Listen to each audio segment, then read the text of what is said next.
recording. Start again.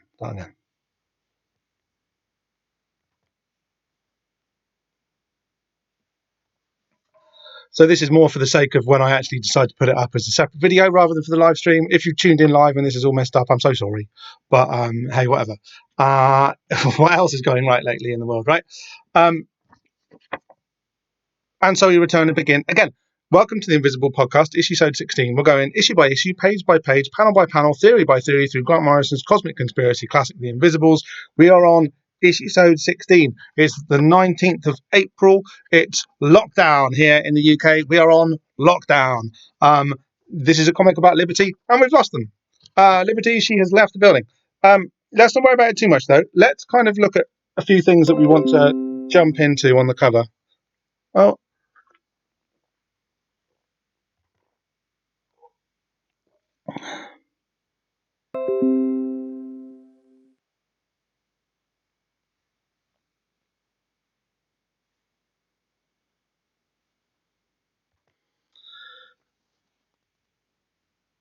first up,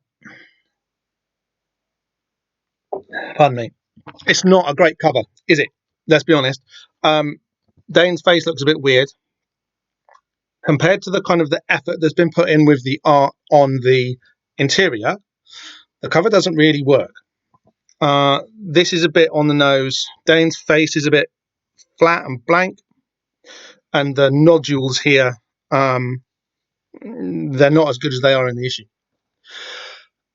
What we do have, which is two details that we need to think about, which are London, the name of the chapter, and the date that this came out, which was January 1996. Now, I'm obviously one of the preoccupations that we have to work out every episode is when did the issue actually drop? When did it land?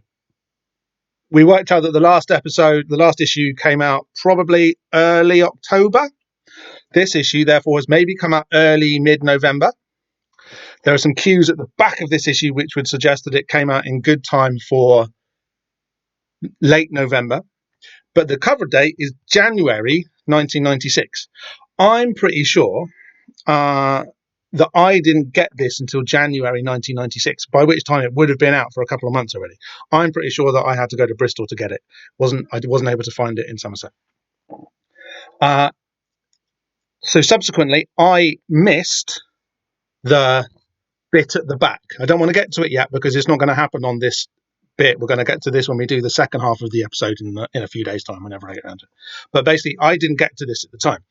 But I did read it, rarely, for The Invisibles, at the time that the date on the cover says, right? January 96. And I was trying not to rely too much on my memories here and try to think about what was actually happening in January 1996. So I looked at the news. And I forgot to look up when Labour dropped Clause 4. Never mind. I looked at the news around the time, and I looked at the charts because I'm shallow, and I discovered that there are three tunes which are in the charts in the top 20 in the middle of January 1996, that I think are hashtag highly relevant to this episode and to London, the place where the episode is set. So obviously, like The Invisibles is a very Britpop comic, right? And this is the most Britpop issue yet. And it's kind of got a really interesting embedded critique of Britpop in it. And a really good excavation of it and of that whole kind of cool Britannia mid-90s becoming the late 90s Blairite technocratic third way moment. And it really tells us something about how the late 80s, early 90s psychedelic rave nature worship thing that has kind of been bubbling away in the background of the other episodes, and is represented on the cover here by the Grey, this big alien lad. This is the point where that starts to kind of go indoors or kind of urbanize. There was this kind of pastoral moment in the early 90s, and by January 96 it's going indoors a bit. It's leaving the fields and going back to the pubs and the cities specifically, which is why this one's called London.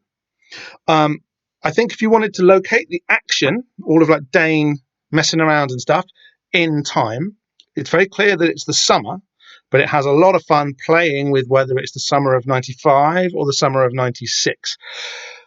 The weather seems to say summer 95, but it kind of the contemporary cues end up catching up with it in about summer 1996. In about 6 episodes time, this comic will be coming out in the summer. At the moment, obviously, it's January, it's the winter.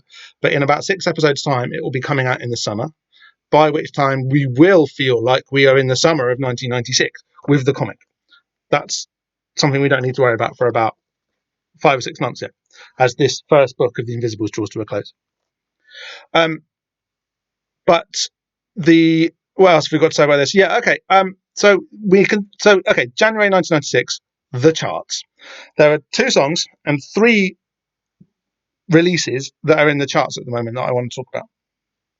The first 2 are Wonderwall by Oasis and by the Mike Flowers Pops, which were both in the top 15 or so in January 1996, which is really odd that a hit tune, like a contemporary hit tune like Wonderwall by Oasis, would have its own kind of homage produced and popularised, covered so quickly that they would both be in the chart still at the same time. That's kind of a testament to how long Wonderwall sort of hung around, depending on what your opinion of the tune is, that like a bad smell or not, or like a good smell. And then this weird kind of Austin Powers-y kitsch, easy listening reworking by the Mike Flowers Pops, which tells us something about the way that the dynamics of time and space in London, and as a reflection of the wider kind of English cultural moment, were working at the time.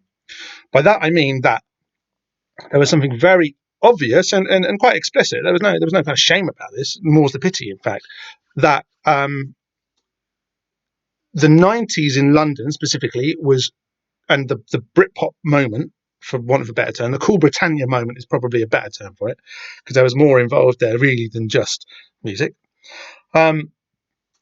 Was drawing quite self-consciously upon the 1960s, the Summer of Love, Carnaby Street, the Beatles, this kind of like 67 to 73 kind of long 70s moment, long 60s moment, that, that moment of kind of like baby boomer optimism and hope and fire that caught in central London when the Beatles moved to London and started doing acid and everything took off. You know what I mean? The swinging 60s. Yeah, that's the word I'm looking for. The swinging 60s. In the 90s, London was self-consciously drawing on that energy to create some kind of own, somewhat half-assed cultural renaissance, which would mean something for the country as it came out of Thatcherism, or tried to sort of drag itself out of Thatcherism. It's amazing to think that we've already got Wonderwall, but Tony Blair hasn't actually happened yet. I mean, he's happened, but he hasn't gone into power yet and won't for another 18 months nearly, 15, 16 months. Nevertheless, we really feel like that burgeoning 90s piece is really coming together here. And we know how it's doing it. It's doing it by sucking, in a somewhat vampiric, let's be honest, sense, from the generational achievements that the parents of the people producing songs like Wonderwall and pastiching their parents' achievements like the Mike Flowers Pops are doing at this time. I think that all kind of makes sense. That you know where I'm coming from here. That the best way for you to think about it is Austin Powers. That was kind of happening in London at the time. That was an actual contemporary cultural thing. This looking back into the 1960s to see what scraps of English identity, London identity, could be built. In a cultural war kind of sense, hesitant to use those terms obviously, but in a cultural war kind of sense, you've got the tune Wonderwall kind of bridging these two sensibilities. One of them we could call the rockist Oasis sensibility, which embodies qualities like soulfulness, earthiness, authenticity, old schoolness in a way, ironically, and a kind of an unmediated sense of expression between the artist and the audience. The other side of it would perhaps be the Poptimist one, you might call it. Poptimism was a term that was in the air at the time, but that didn't really coalesce until until the early 21st century, about another 5 years before the Poptimism wars really started, when electro started to reinsert itself into the charts and kind of take over the chart superstars, the Neptunes basically. And these Poptimist values are softer, they're more middle class as opposed to working class. They rely on a register of irony and kitsch. They're synthetic as opposed to organic. They seek to do things with a smirk rather than with a kind of an earnest intensity. And those are kind of both of these kind of streams are occurring in this issue. And there are nice little kind of embedded cues which are filling you in on this. But there's a bit of cultural tension here, which, as much as the retromania of trying to make the swinging 60s happen again, there's a contemporary kind of push and pull between these 2 points, which is producing a lot of the heat that Cool Britannia moment is using to propel itself and to manifest.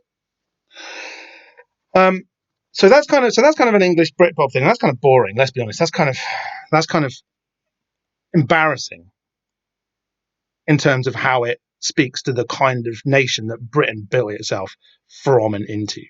That's lame. And there's a critique of that occurring in the issue, and that critique leads somewhere. We've established while we've been reading these issues of the Invisibles that one of its projects is to create nationhoods, to create to create new types of people, new types of sensibilities for people to have as we leave the 20th century and come into the 21st. That's quite explicitly what the comic is trying to do. Once you kind of internalize what the character of Orlando is and why he turns up to be their enemy so early on, him being a tool, a violent tool of statecraft, or a tool of violent statecraft, if there's much meaningful difference there. Orlando was like a myth that was used, and not just a myth, he was a soldier with a sword, probably, that was used to create the French nation eventually. Now Orlando is now building the British nation on behalf of Sir Miles and the baddies, who are trying to, create the type of nation that they want, right? And the Invisibles are fighting against it. Once you establish that that's one of the things that the Invisibles is very keenly trying to do, create a Britain that's fit for the 21st century, a way of kind of Britain thinking about itself, there's this really kind of obvious missing piece, kind of elephant in the room, which obviously the author of the piece, Grant Morrison, is more concerned with than he is about. We've seen the development of modern France, we've seen the development of modern Ireland a bit. In this issue, we're seeing the development of contemporary England. There's a big missing piece in the British Isles here that Morrison is obviously actually much more concerned with, and he starts to poke at that in this issue. And we're not going to get to it today, but when we get to the second half of the issue, that becomes very clear. That becomes very told, and it's really interesting. Actually, it's really interesting how. Okay, but let's talk about it this way. The second tune in the top 20 in January 1996 that I want to talk about, because I think it's really interesting and relevant and shines some light not just on this issue of the Invisibles, but this second or third week of April 2020, Lockdown UK, is a track called Little Britain by a band called Dreadzone. Now, Dreadzone were like a rave outfit, for want of a better word. Their cultural moment, which is kind of like 88, even though Dreadzone weren't really around then, that the cultural moment that they represent, which is one of what I just described as like psychedelic nature worship, i.e. people in the UK young people in the UK dancing in fields, as opposed to this kind of like metropolitan sensibility, this kind of urban sensibility. Dreadzone represent that nature piece. And at this time, they had a tune called Dreadzone. They were a band called Dreadzone. They had a tune called Little Britain, and that phrase itself, Little Britain, went on to have a great amount of power culturally throughout the next 15 years in the UK. But anyway, Dreadzone, their moment is passing, and they're trying to sort of explain themselves or transplant themselves from the fields into the clubs, should we say. They're trying to sort of maintain a storytelling capacity, like a cultural presence, which is going to compete with the Oasis one, or the Oasis Mike Flowers one that's creating like a dominant dynamic on dialectic at the moment. The Dreadzone one is still there. Now, Dreadzone were like a dancing in the fields band. But this tune, Little Britain, is about the beat on it is really lame, basically. It's very not a rave beat for a rave band to produce, if that makes sense. It's like, it's not an ecstasy beat, it's not an amphetamine beat, it's a beery beat. Part of the whole point of Britpop was a very deliberate attack upon the rave culture by pubs and alcohol producers, basically. The story is that young people in Britain stopped going to the pubs. They started dancing in fields. They weren't drinking alcohol. They were taking ecstasy and amphetamines and LSD and cannabis. I just call it cannabis. Not really. And there was a definite and obvious, in retrospect, move on the part of the pub industry to get people drinking again. And Oasis and Blur were a huge part of that. They kind of worshipped alcohol in this way, which is really weird now you look back on it. And there was this kind of shift in the music from these kind of ecstasy and amphetamine driven beats to these kind of beery beats. Now, this is kind of like the Heavenly Social Club, kind of was the initial nucleus for that. And then its apotheosis was the success of Fatboy Slim, another dude who don't live too far away from here, that kind of took a lot of these kind of like rave signifiers, mashed them with a kind of a loping rhythm that you could dance to more easily when you were drunk, and was therefore more suitable for indoor clubs and pubs and socializing there rather than socializing in fields. That's a conspiracy theory, but it's obvious. But it's obviously what happened. Like, it's obviously, they developed new drinks and called them alcopops to get people to start drinking booze again. It was like, it's crazy when you look back on that time to think, oh my God, there was such a sudden like valorization of pub culture and alcohol as being these somewhat sort of transgressive elements of British culture, when obviously they're not. That definitely happened. It was definitely made to happen. Dreadzone. This tune, Little Britain, this book might completely break my computer, but I'm gonna try and play a bit of not this Dreadzone tune, but a bit of the sample that Dreadzone. You hear this?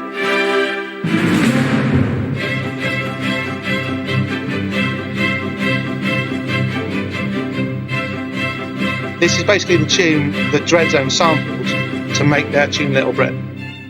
I don't know if this is working. My computer might literally catch fire because I'm running 3 programs at once. I've got to be careful not to go for 30 seconds, haven't I? Dun, dun, dun, dun, dun, dun, dun, dun, dun, dun. That's what Little Britain sounds like. I'm getting messed up with my live streams now. Never going to live stream this again. I might, but I'm probably not. That tune, dun, dun, dun, dun, dun, dun, dun, dun, dun, dun. It's got this lovely lolloping rolling sound. It's definitely a song that is built to sound like what it is to go yomping around in nature. It was composed in 1926 by a chap called Carl Orrf, who's a really, really interesting composer, German guy. You can connect his work and its kind of pastoral lyricism, or its lyrical pastoralism, to the wandervoegel movements of the early 20th century in Germany, which were about after the kind of rapid industrialization of the 19th century, was about achieving a new reckoning with nature and the countryside. Basically, yes, you're right. The thing you're thinking already about it being a precursor of the Nazi blood and soil movement is correct. It's obviously not correct to say that the Wandervogels, which basically means like wandering folk, who had this kind of they were like the Cub Scouts basically, but they were huge and was kind of like one of the main cultural movements in working class and petty bourgeois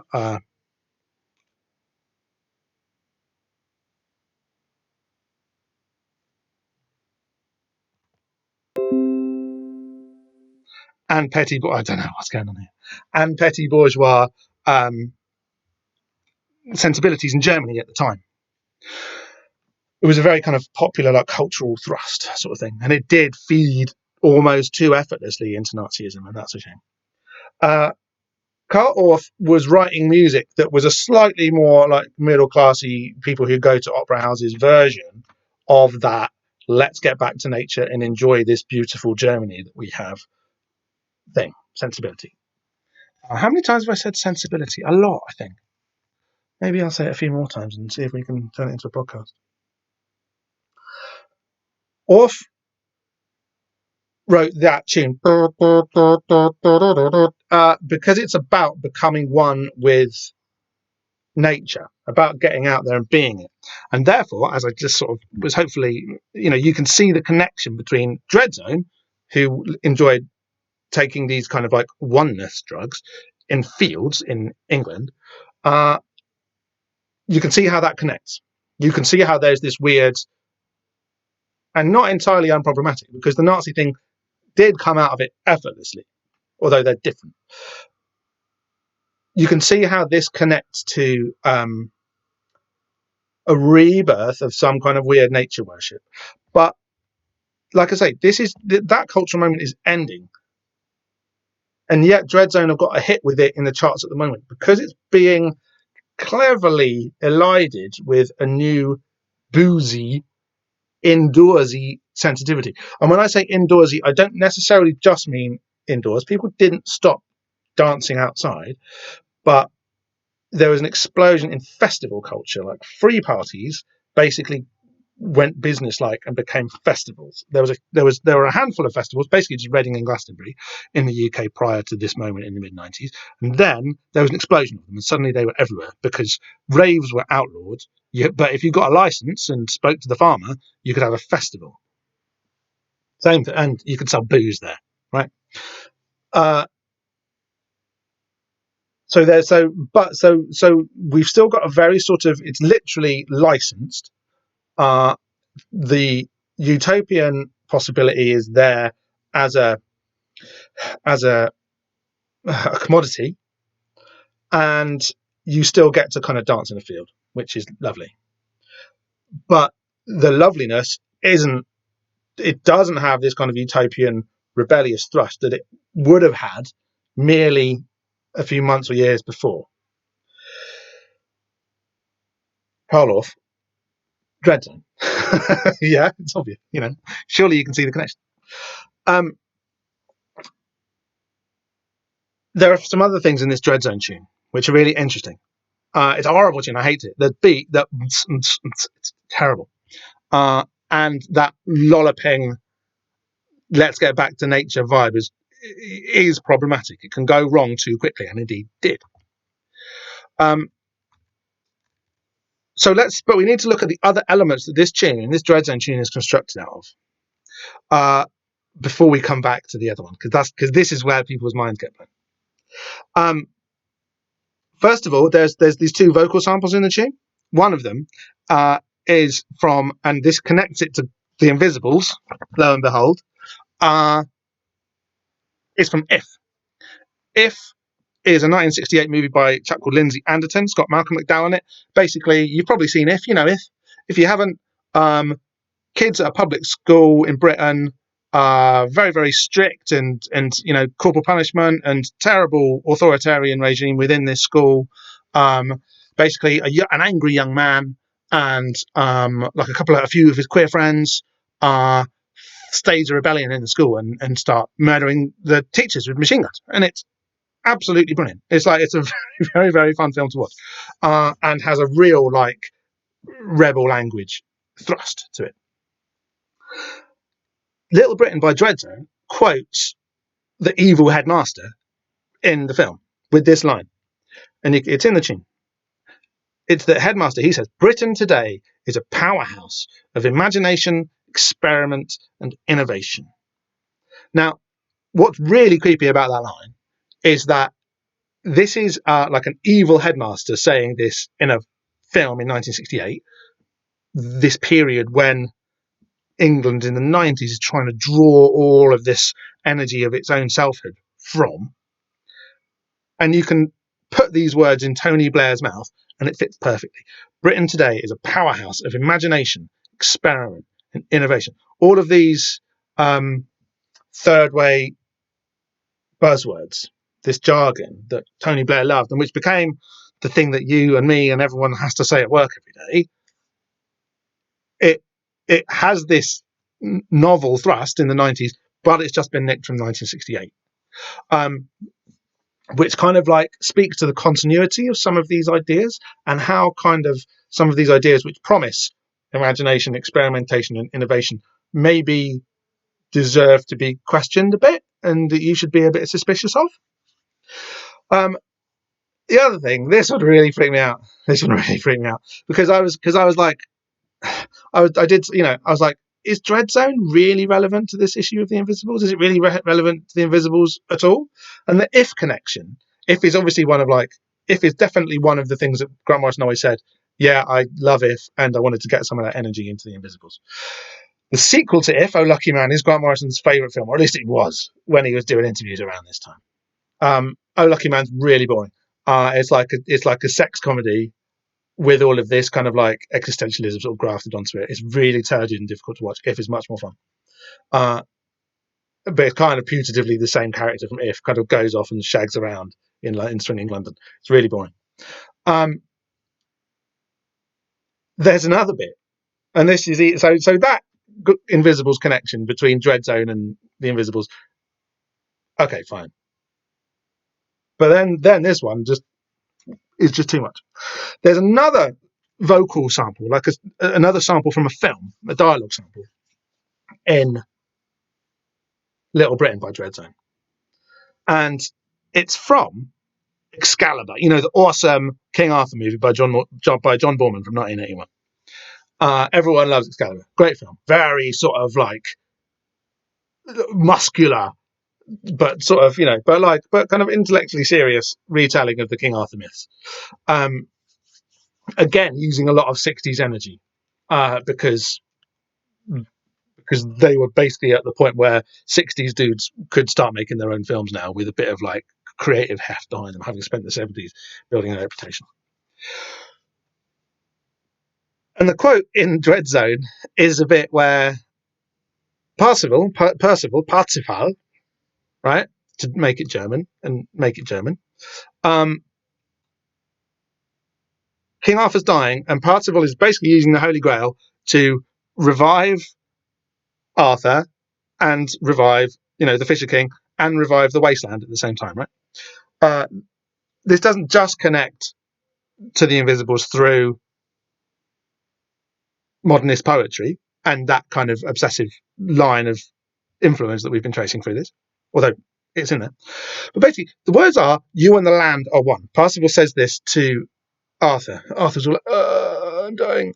And he says, you will be refreshed, you and the land are one. And that line, you and the land are one, pops up 3 or 4 times in Little Britain by Dreadzone, just that sample.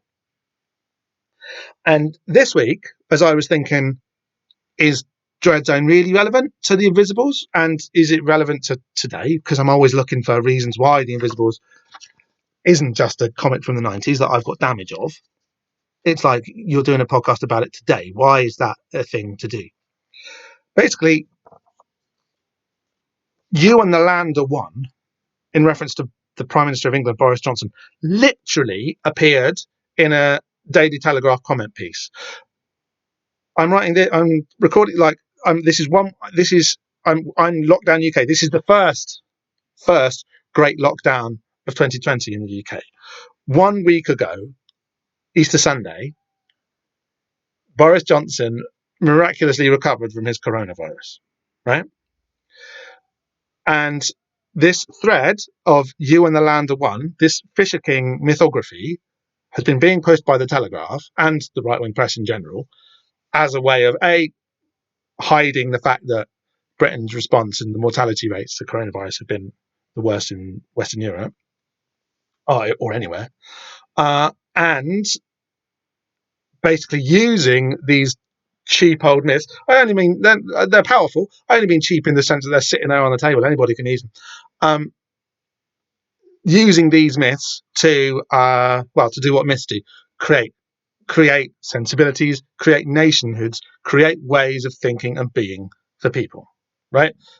This Fisher King stuff was fairly obvious about 18 days ago. It was like, this is what they're doing. As soon as Boris Johnson's illness was announced, about a week before Easter, you were like, well, it's obvious when, like, if you've got any sort of sense of reading between the lines of the UK's kind of like media narrative, you would be able, which you probably have, you would know that this was going to happen. And lo and behold, it did. And the right-wing press pushed it and said, yeah, this is the whole point. Boris Johnson's the Fisher King. Through healing him, we heal the nation, right? As plague and pestilence are everywhere. Okay. I'm going to break my computer again and play you something else. And what I'm going to play you is another piece. See if it's gone.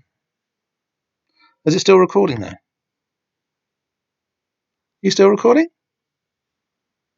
Yeah, I think so. Yeah, I think it's still recording. Okay. Don't know where it's going to save. Okay, anyway, shut up. Do the podcast. I'm going to try and play you this.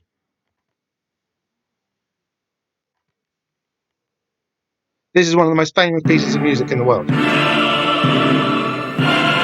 Super dramatic. Old Spice commercial, yeah? It's really scary. Big choir, whispering, shouting.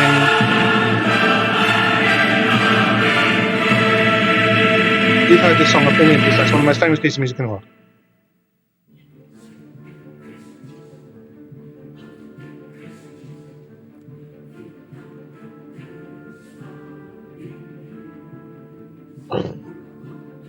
You know the one. You've heard it by now, right?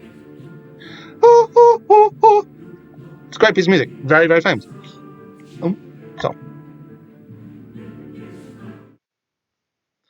You know the piece of music coming. Who's it by, Bobsy?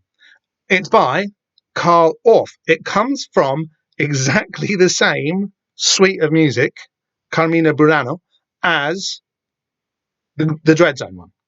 That kind of like that kind of cute rolling fields vibe of that one. A later track on the same album, or this didn't have albums, but you know what I mean. A later track on the same album is O Fortuna, right? Or is it? That's the poem that it's based on. It's called what's it called? It's called Fortuna Imperatrix, right? Fortuna Imperatrix Mundi. So it means Fortune, the Empress of the world, right? Which is a very archonic name, by the way, as you know. Okay, so Carl Orff, 20s guy, here's that kind of music. Obviously, it's kind of like, it's post-Wagnerian. It's got a bit of Debussy in it. It sounds to me exactly like, and I'm not a classical music guy, but it sounds to me exactly like what a Wagner fan would have done in the 30s if they were trying to like spice it out with a bit of modernism. Right? Hence, the Nazis loved him. Although Orff wasn't a Nazi, it's really tricky with Karl Orff, is because like he wasn't a Nazi, and yet if you look at his behaviour through the Nazi period, you can look at him and go, "Didn't do that very well, mate, did you? Didn't handle that. You should have stood up, shouldn't you?" And the fact that the Nazis loved your music so much means that what were you trying to express with your music? Definitely lots of, like he's the kind of guy you look at through the lens of history and go, you were a bit weak there, mate. His best mate, Karl Huber, was a member of Die Weiße Rose, the White Rose, who were like a non-violent university-based intellectual movement who argued against Nazism while not arguing against the nature worship that Orrf's music spoke to so well. Huber was put to death, and it looks a bit like he might have been sold out by Orrf. It looks a bit like it. It's really easy to criticize, to look at people like Orrf and go, "You were a bit weak. You should have fought the Nazis harder."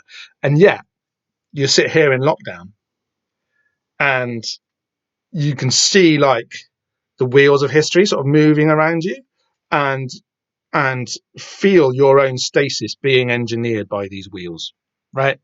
You realize how passively guilty I am, of not pushing in the right areas of history when you should. Because it's obvious that moments like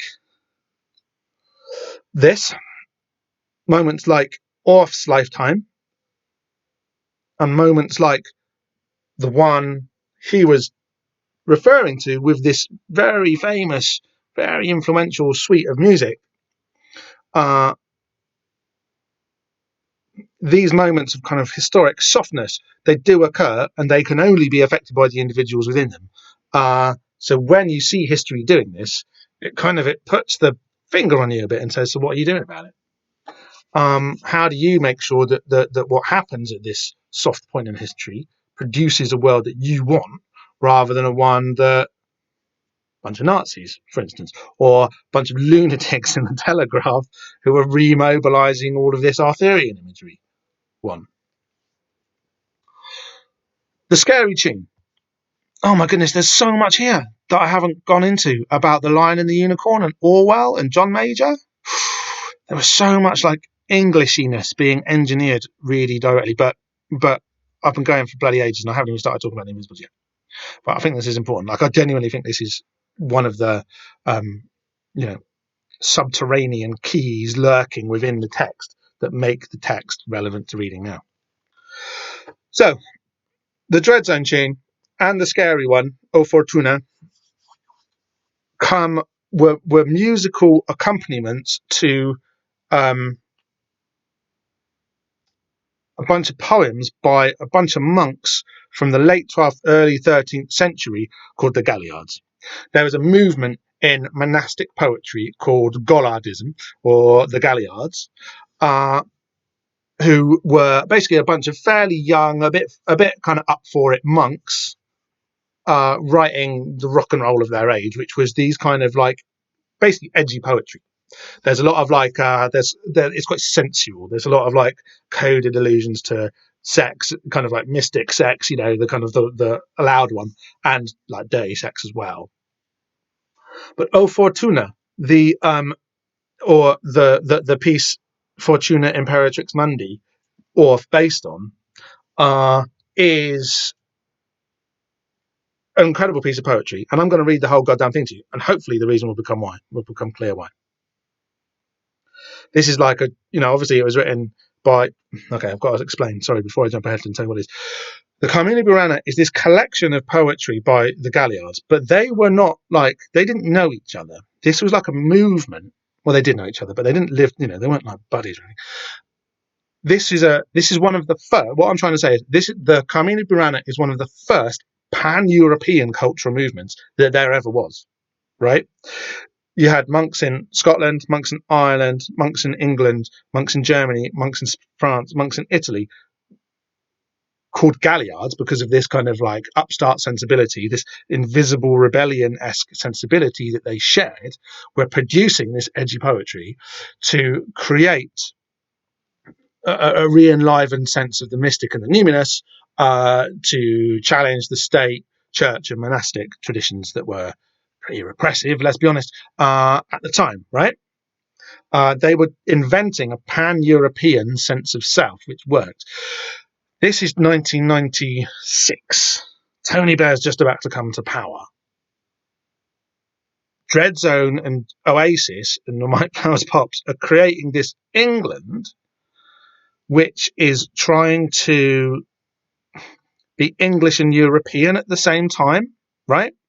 Okay, actually, I'm going to go back and talk about John Major. In 1993, 3 years to the day, 27 years ago to the day, pretty much, 20, like give or take 2 days. So springtime, like post Easter, what's it called? Pentecost. Is that the period after Easter? What's that called? Is that Pentecost?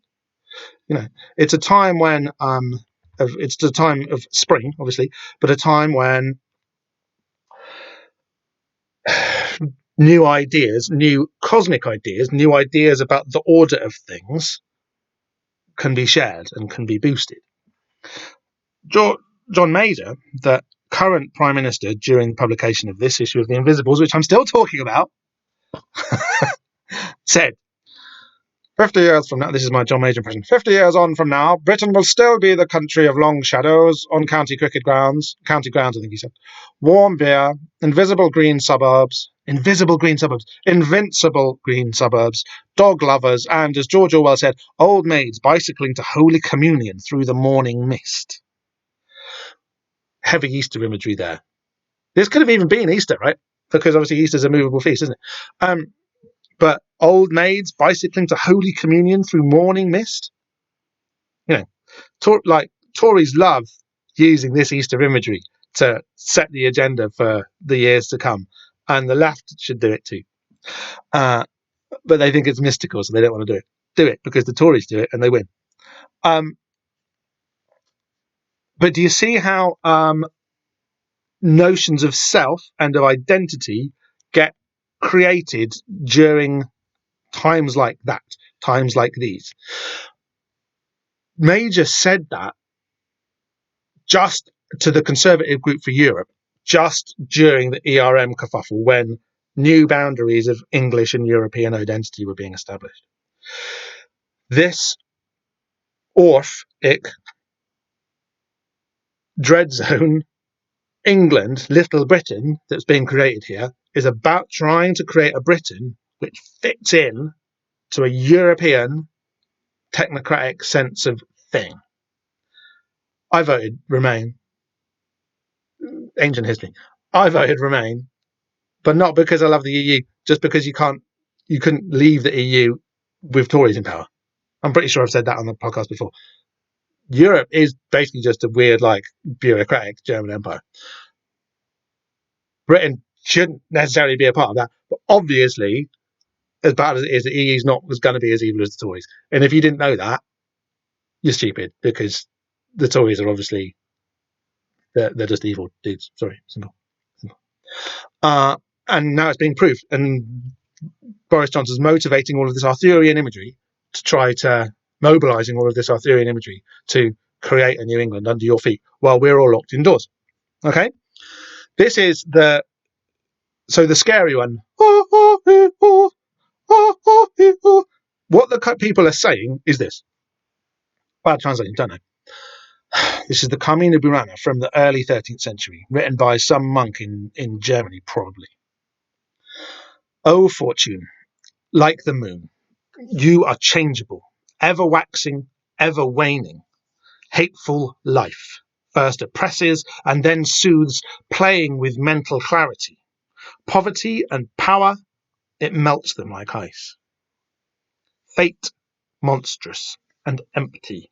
You whirling wheel, you are malevolent. Well-being is vain and always fades to nothing, shadowed and veiled. You plague me too. Now through the game, bring my bare back to your villainy.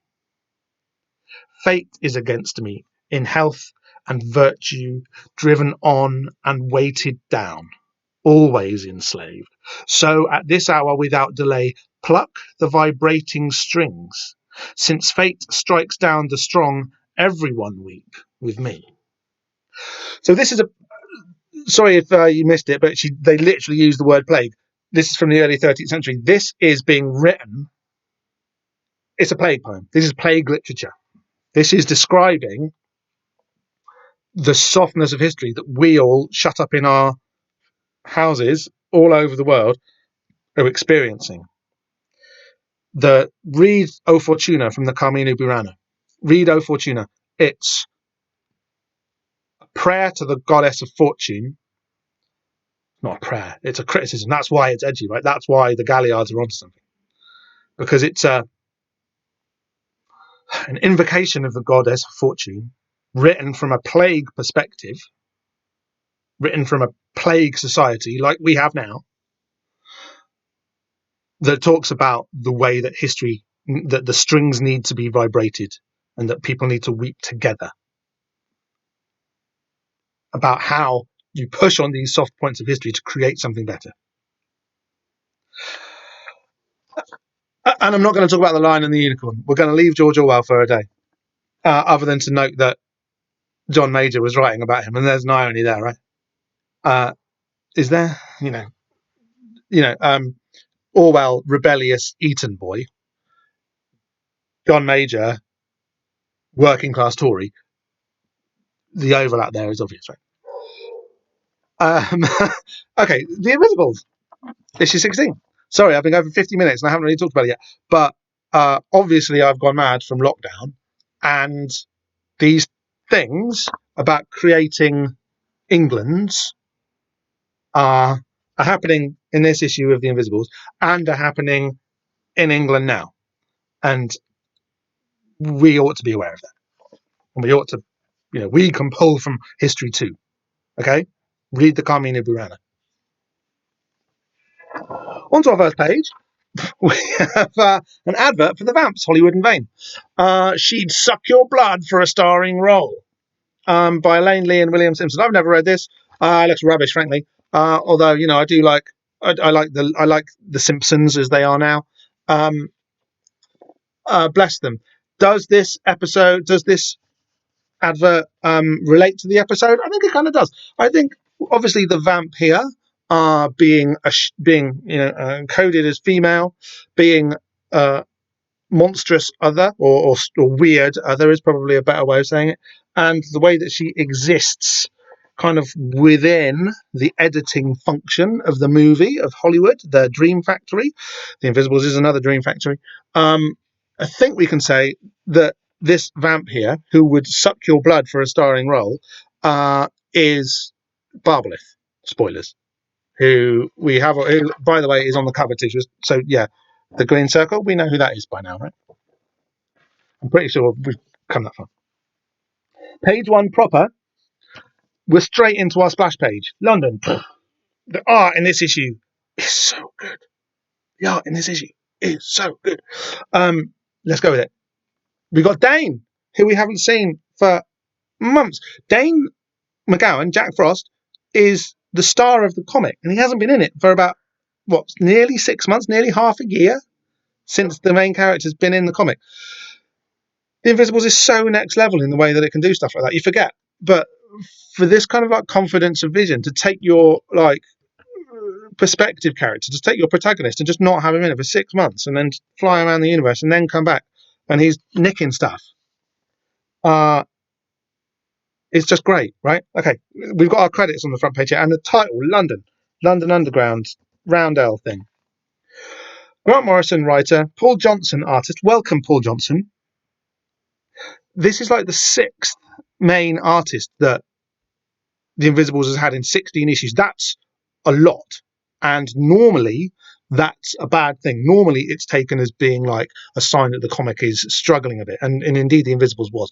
But if you can't kind of nail down a permanent artist to kind of co-create the vision with the writer, that's usually a bad sign. At this point, it's working in entirely the other way. The breadth of artistic talent that have been coming in to draw this comic is absolutely crazy by this point. That we've had so many utter brilliant artists on it is just remarkable and something to really be celebrated at this point. At the time, it might have been like, oh, another new artist. Here, you can see that it's just amazing. Paul Johnson's artwork on this issue is incredible. is so good. It's just so how art for a comic should be, so unfussy and yet so kind of on point. Anyway.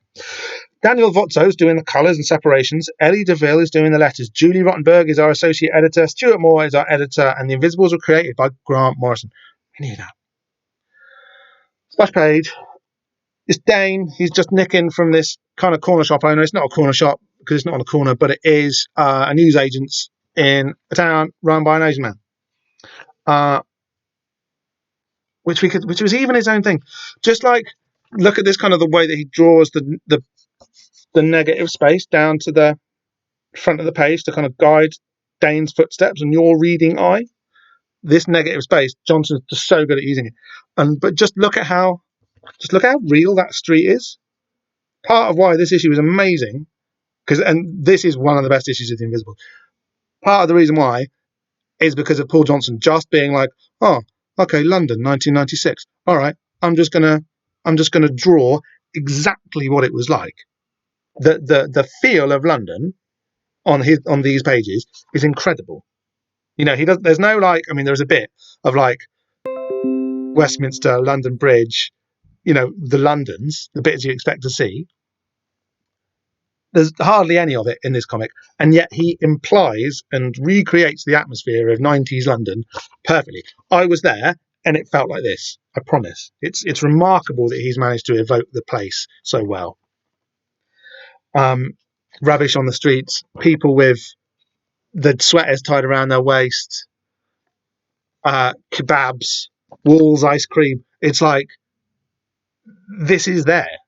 There was this. Onto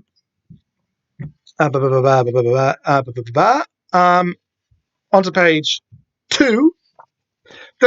This is a great page. The rhythm of it, boom, boom, boom, boom, boom, boom, it works so well with what we're trying to see, but there's loads of like detail. So this one says, this panel 1 says youthful energy. This panel 2 says, oh, fuck you, granddad.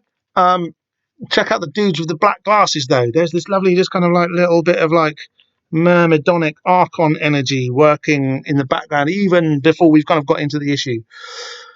This kind of flat, long panel kind of brings our reading rhythm to a bit of a halt and lets us see that this panel is the panel from like 3 issues ago when Sir Miles and Brody were in the rifle range shooting at Santa in London. We got a weird little snapshot of this. And it's great how Paul Johnson and oh no, I forgot her name. Jill Thompson. Paul Johnson, Jill Thompson, how they draw this identical scene happening at the same time in a different way. And obviously, if you've been paying attention to the comic at this point, that panel lands you exactly where you are. You know where you are in the flow of the comic now. We're at the same moment in time as we were in 3 months ago when we'll see. Okay. These background dudes are brilliant. They all look like they're kind of based on real people. They've all very like individual looks to them. And then this panel here, panel 4 on page 2. This might be I'm sorry, you know, I know I always say this, but like this might be my favorite panel in The Invisibles. I just love it so much, and nothing happens at all. So basically, just Dane is ducking into an alleyway off the street here, but just the kind of the background people characters, like just like the extras in here are just perfect. There's this kind of European backpacker who's like looking up at the great big streets of London, and these two here who I love so much, this kind of like schlubby Lost look, this kind of like indie downer shoegazy vibe that they've got. This was like a tribal look, and they had like her long kind of grungy dress. These people were there. Like they literally, people were like this here and then. This kind of like shapeless vibe they've got, this kind of like, oh, what's going on, man? Because the Cool Britannia moment hadn't quite coalesced yet. It was being brought to town by scallies like Dane McGowan.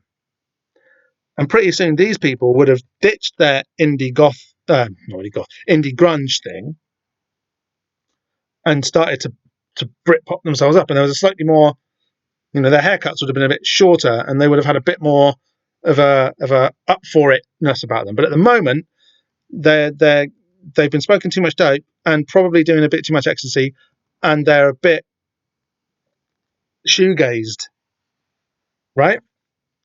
And then you've got like a businessman here. You've got like a kind of just a schlubby sort of student here, not schlubby, just like a student here. And the streets are filthy, and the paving slabs, the curb stones look like that. It's so well observed. The colour of the streets, that kind of London in the sunshine colour, where everything's a bit sort of like got like a hazy, nicotine-y colour to it. That was there. That's what it looked like. It's just remarkable. And then Dane, he's been raising hell. He's been sticking his V's up at the man. He's been thieving from the newsagents, and he's like, ha! He ducks down the alleyway, celebrates his victory, and he's nicked some sandwiches. All of the splash page of our issue, right? Stop thief! This kind of like do. All of this action. It's for a horrible packet of sandwiches, which is the bathos, the dramatic payoff there, the way it all crumbles is so great. And really, like, you have to know how horrible those sandwiches were to realise kind of like how crap Dane's victory is there. And and that is what packets of sandwiches look like then, like perfectly. That's what they look like then. And packets of sandwiches sort of look like that now, but they sort of don't as well. And Dane's really chuffed. He's got a really good facial expression on him. He's totally won here by nicking a really rubbish packet of sandwiches. Like a newsagent's packet of sandwiches, then you would not accept that now. In the 21st century, you would not eat those sandwiches. You would go to Pret, but Pret didn't exist then. Okay, right. I've no idea if the live stream is still working. I haven't been paying attention to it at all. I hope that the recording has taken. If it is still going and you've been watching it, I doubt it. If that's true, bless you. Thank you ever so much for watching. But I did promise my wife and kid that I would only do this for an hour. I've really enjoyed getting the Carmina Burano stuff off my chest. It's definitely helped me with my lockdown psychosis, this little bit of talkery. Thank you ever so much for listening and for being you. Love under lockdown. I'm going to come back and do the rest either in the week or next weekend. I'll either do it live or not, depending what the turnout of the live thing has been and whether it worked or not. But I'll record it anyway, and we'll just get it up and get it done, because there's a load of really good stuff in this issue. This issue is fantastic. But I did promise I would only go for an hour. And I've got like a lockdown family quiz. In the first great lockdown of 2020, it became socially compulsory to do two things. One was on a Thursday, you had to go and clap out of your window, and the other thing was at the weekend you had to video conference with your parents and like your family and do a quiz because that's social contact now. Oh god. My daughter's prepared some questions about the history of Glastonbury and stuff, I think. So I've got to go and do that as well. So that's why I've got to stop recording now, even though I'm just getting warmed up. To talk about this awesome issue. And Dane's abduction coming up later. We've got London stuff. We've got more of the Britpop wars stuff. We've got Sir Miles and class war and techno coming up. We've got Whitley Strieber and abduction scenarios. We've got like not just chaos magic, but an entire illuminated perspective on history, a discussion of how the magical technology of the ages broke cover during the Enlightenment and into the Industrial Age and beyond. There's loads to come within the pages of this issue of the Invisibles that we're talking about. Oh yeah, the robustness test, as you can tell from the way I've been shaking it around, normally I do a robustness test to see how solid the issue is. It's very strong. This issue, I've been treating this issue like shit for ages now because this episode is late.